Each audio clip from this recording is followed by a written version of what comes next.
I really appreciate y'all being here. Today we're going to be talking about abolition and mutual aid, just the very basics to dip your toes into it, and then I encourage y'all to like read more about it later because this is not by any means everything you need to know, but it's a pretty good starting point. So we're going to start off with mutual aid because I feel like it provides a pretty good like foundation to abolition. So origins of mutual aid. So the term was technically coined by a 19th century anarchist, believe it or not, Peter Kropotkin. I could not find the accurate pronunciation of his name, so I apologize to you, Peter. Um, he was like a researcher, a philosopher, and he termed the coined the term, and that's what we use today. But that was back in the 19th century.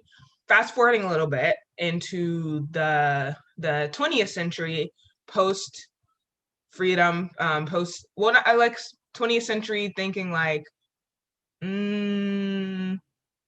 war times. Um, we see what we consider mutual aid today. It was started by a newly freed working class Black woman. Around the same time that actually Peter, our boy, coined the term, the newly freed slaves in the South, specifically cities like Atlanta, were establishing what they did not know were mutual aid networks, right? So a lot of these newly freed slaves, or newly freed Black people, excuse me, they were working their first wage earning jobs. They were realizing their like autonomy and their roles in society. But with that, it came the same discrimination they faced under slavery. It's just more legal now, right? So their employers, who are mostly white folks, Black women usually worked in white homes. Their employers were not giving them accurate wages. They were not allowing them to provide for their family, right? They couldn't take off work to take care of their kids. They weren't allowed to like engage in social events or like church activities because their employees wanted them to work. And so as a result of that, they were like, well, if I have to work all the time, I can't take care of my kids. These women started building coalitions, mutual aid networks to provide for one another. So if someone so-and-so down the street working at the Johnson's house kept getting shorted their wages or getting paid in canned beans, which is a real thing that happened, they didn't oftentimes they just straight up wouldn't pay the women with money. They'd be like, we got some okra and rice, here you go. So that kept happening. These women be like, okay, if you weren't paid enough this week, I got you. We have some like cornmeal at home. I can cook something for the kids. I can bring a meal over. So just looking out for each other because the institutions and their employers were not. They were not getting a living wage. They were not having appropriate working conditions. And these mutual aid networks over time evolved into unions, or what we understand as unions now, which is pretty cool. So that's where I found mutual aid started. I'm gonna stop real quick to make sure no one's in the waiting room. Okay, we're all good. All right. So more definitionally, what is mutual aid? It is a network of resources. It is people who have something to give, have something to provide, and they share it with others in their community who do not have it at that time, with the intention, with the belief that when those people are provided for, when they are at a place where they can provide for others, they will do so. It is more of a mindset than anything. That's really important to understand, like the mindset that comes with being in mutual aid. And it's based on communalism, not communism, communalism. Although communalism is a very strong part of communism, that's another discussion for another time. Communalism is what it sounds like. It's leaning on your community. This is really important because, as y'all know, we are in a very Western individualistic society. You have to look out for yourself above all else. If someone's homeless on the street, that's their fault. If someone doesn't have enough rent or money for rent this much, that's their fault. They should have gotten a better job. Mutual aid does not believe that. We believe that the institution, specifically the government, should be able to provide people basic necessities. And we both know that is not the case. That does not happen. So because that is not a reality, we need the community to provide for each other because the institutions will not. So that goes into making up for institutional failure. It's really a really important part of understanding mutual aid is understanding that it is not the individual's fault. And to our last point, mutual aid is not charity. A really strong differentiation between charity and mutual aid is charity comes from the mindset of that individualistic society, right? I am doing this thing for you out of the kindness of my heart, because not because I think the institutions have failed you, but because I'm like, oh, that I feel bad for you. Like, you don't have enough money for rent. Like, here's a little bit.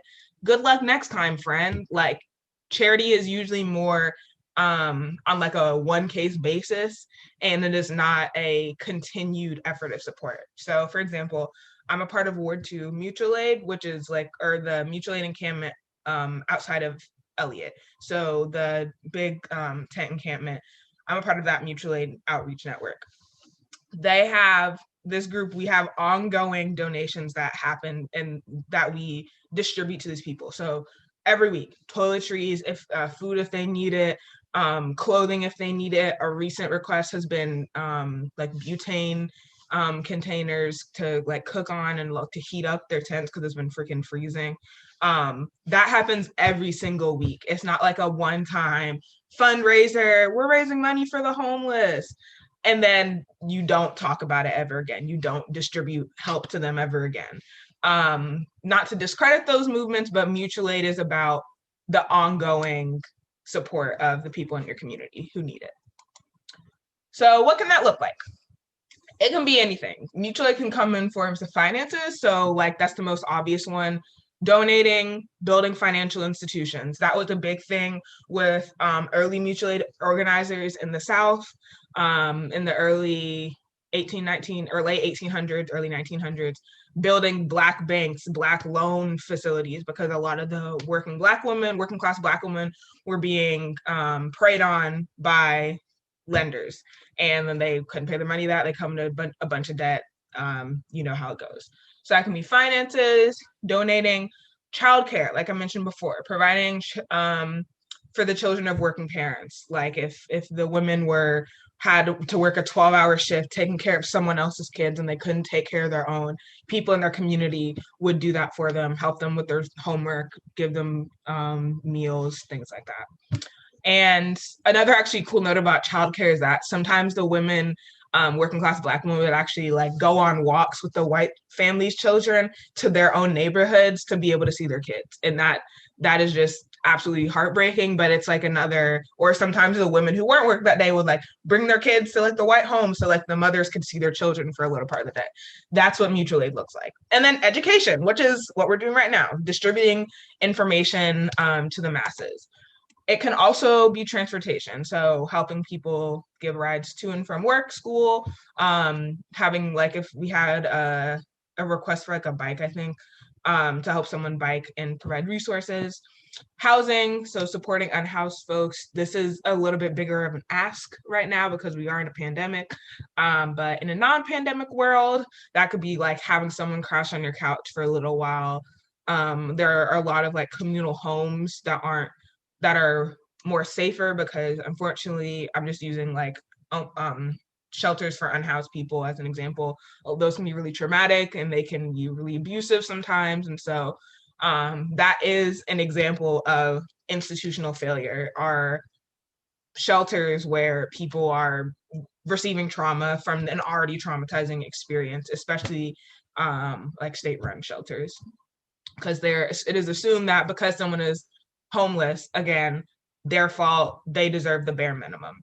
They don't deserve to have their own room or even their own couch. They have to sleep in a bunk bed in a room with 27 other people, and they have to get scraps and the things that are donated from other people that they don't want. But housing, mutual aid housing is like, I see someone on the encampment, if they are able, or if they're comfortable, they can crash on my couch.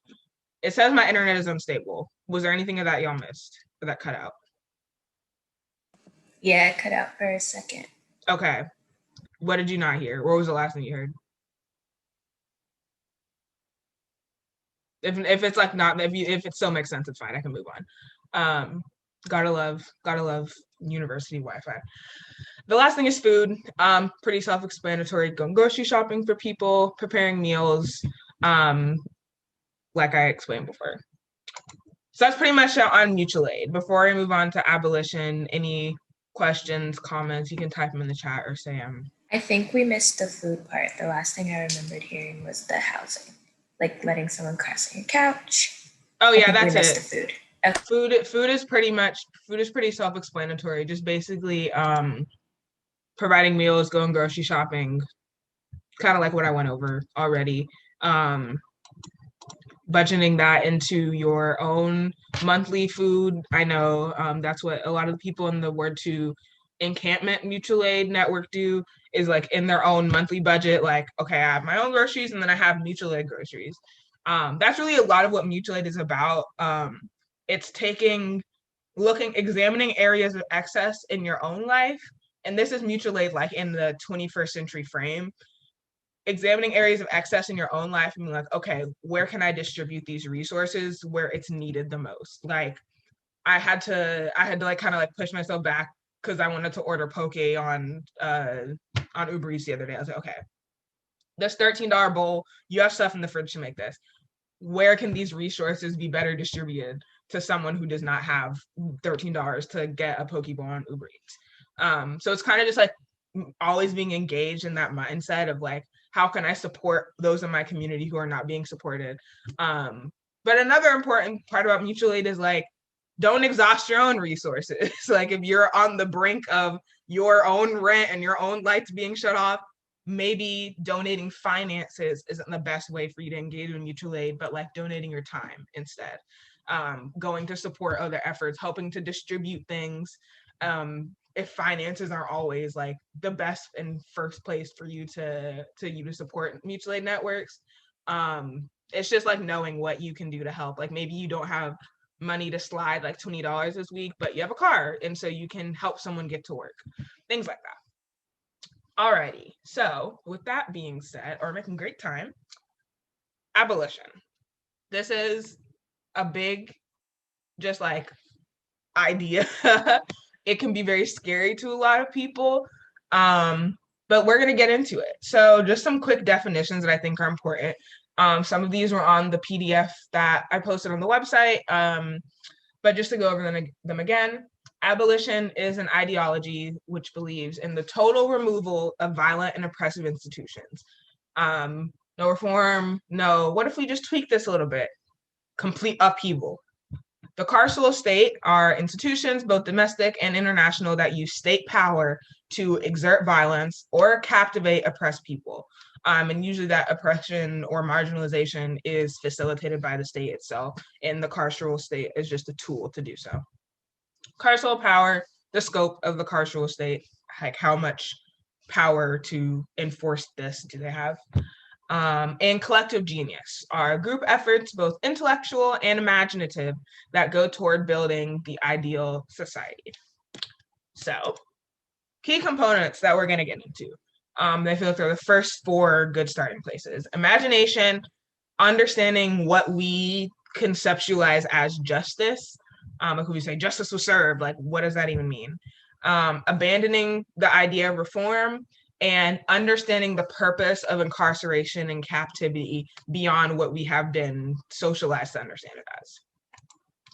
So imagination.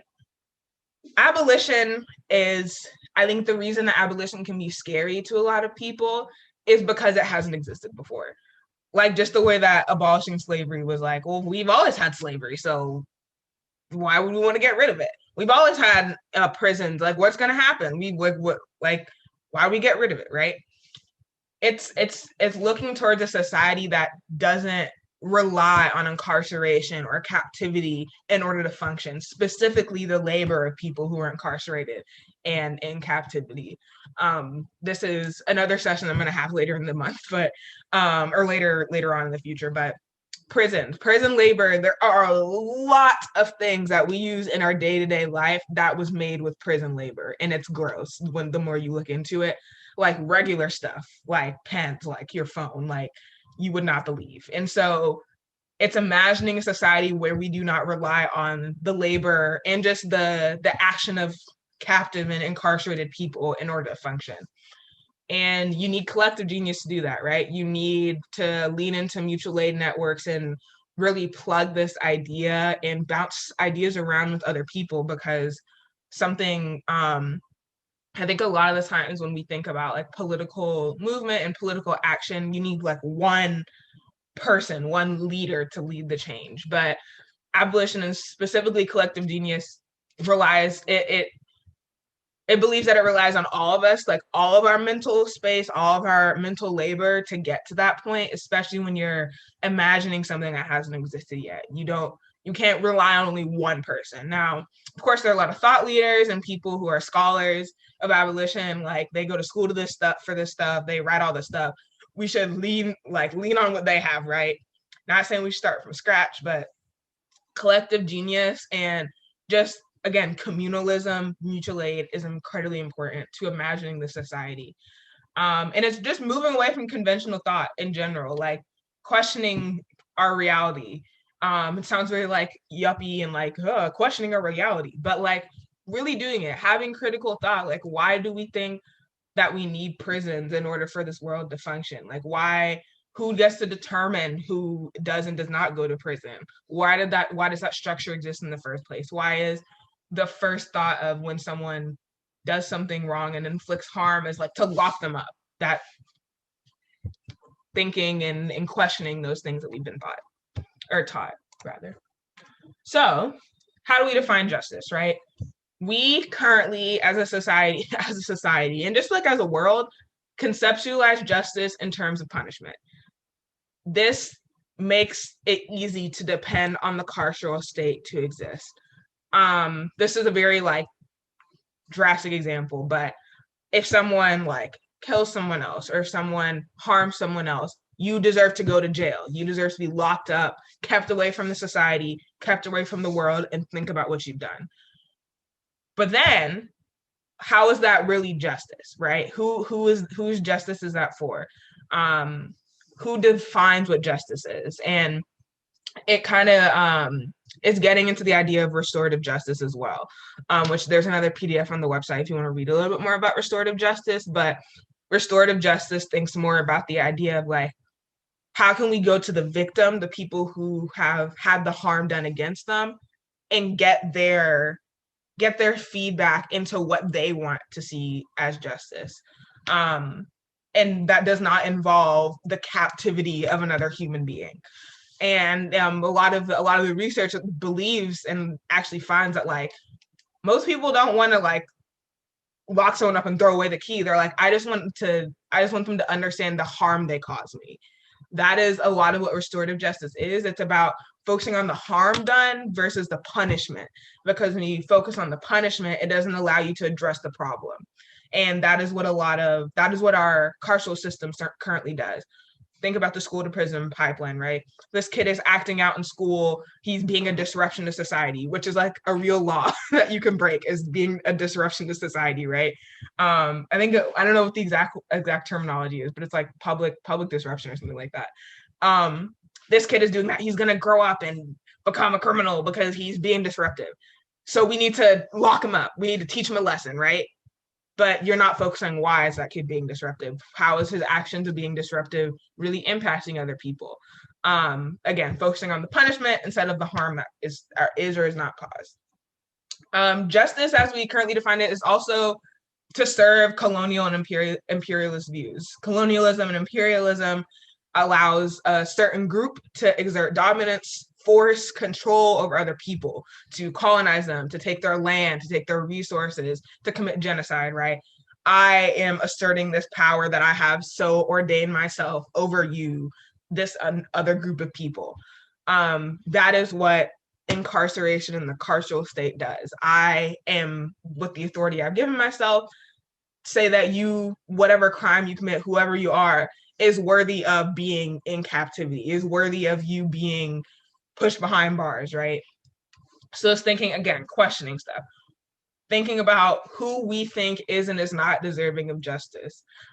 Because when you're reconceptualizing what that means, it's important to understand like where we define what justice means to begin with and how that can look different for different people. And that is what abolition believes as well. So another key part of abolition, and I'm really excited to like talk to y'all more about this, is no more reform, right? Abolition ideology believes that reform is simply reactionary. It does not address the root of the problem. Thinking back to what abolition is, the complete upheaval of these systems and institutions that caused the harm to begin with. Reform is like a band-aid. It's a bunch of band-aids on a gaping wound. Um, Abolition wants to put stitches on the wound, like clean it, get it all fixed up and healed. Reform is just putting a bunch of like band-aids on it. It's like the bleeding will stop eventually. It'll stop. Just more band-aids, right? It also can normalize misery. It makes the condition of whether it be mass incarceration, whether it be police brutality, it makes that, instead of being like what is happening at its root, what caused this should not happen anymore, and instead takes these instances on a case by case basis and makes it seem like a normal part of just like our human condition, right? Which is not the case. It is not. This is not a normal part of our human condition. And it concedes to the presence of a carceral state. It allows people to believe that like, well, we have to have prisons, so like let's just make the prisons a little bit nicer. No, we don't have to have prisons. We don't, right? Just like we didn't have to have slavery. And so instead of, imagine like, it's interesting that I'm using slavery because later on I'm going to talk about how slavery actually wasn't abolished. But with early abolitionists, like imagine if people, they probably did do the shoot. They were probably like, well, like what if we just like make the slaves' conditions a little bit better? They're still slaves, right? Reform makes it normal and seems that it's a necessity to have the carceral state, to have people who are in captivity who have their human rights stripped away from them, which should not be the case.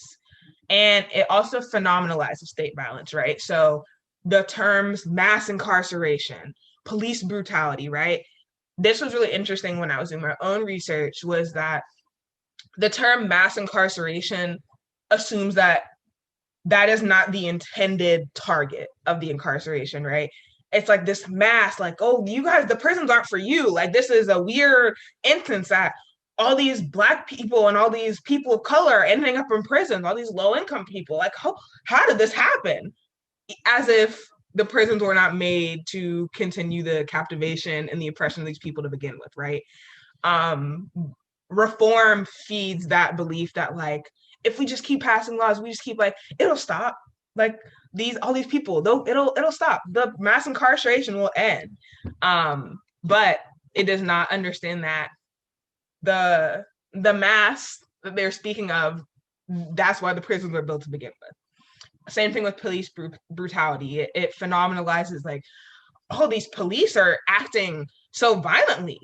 Well, this is crazy, without recognizing that's what the police are literally there to begin with, right? We know that the current police system evolved from slave patrols, literal slave patrols. So when you're making that parallel, slave patrols were meant to catch and captivate slaves, and then we currently have our police system whose job is to catch and captivate criminals, people who they deem as criminals, into our prison system. It's the parallel is uncanny, excuse me. So that's, again, think of reform as just dancing around the problem, when the real problem is like, we got to get rid of this to begin with. And finally, some instances of failed reform, right? So the 13th Amendment abolished, we were taught to abolish slavery, when really it just changed the terms that it's okay to have someone in captivity. So the 13th Amendment says you can't just go to another country, pick someone up, and they're a slave now. However, if, like I just said, if you look at the way that we defined who was able to be a criminal, who was able to be captured, and their labor is then used for the benefit of society and the economy, you're looking at our prison system, especially in California. A lot of y'all may already know this, but during the forest fires in California, a lot of the people fighting the fires were people who were in prison. and they were getting paid like 8 cents an hour to literally fight fires.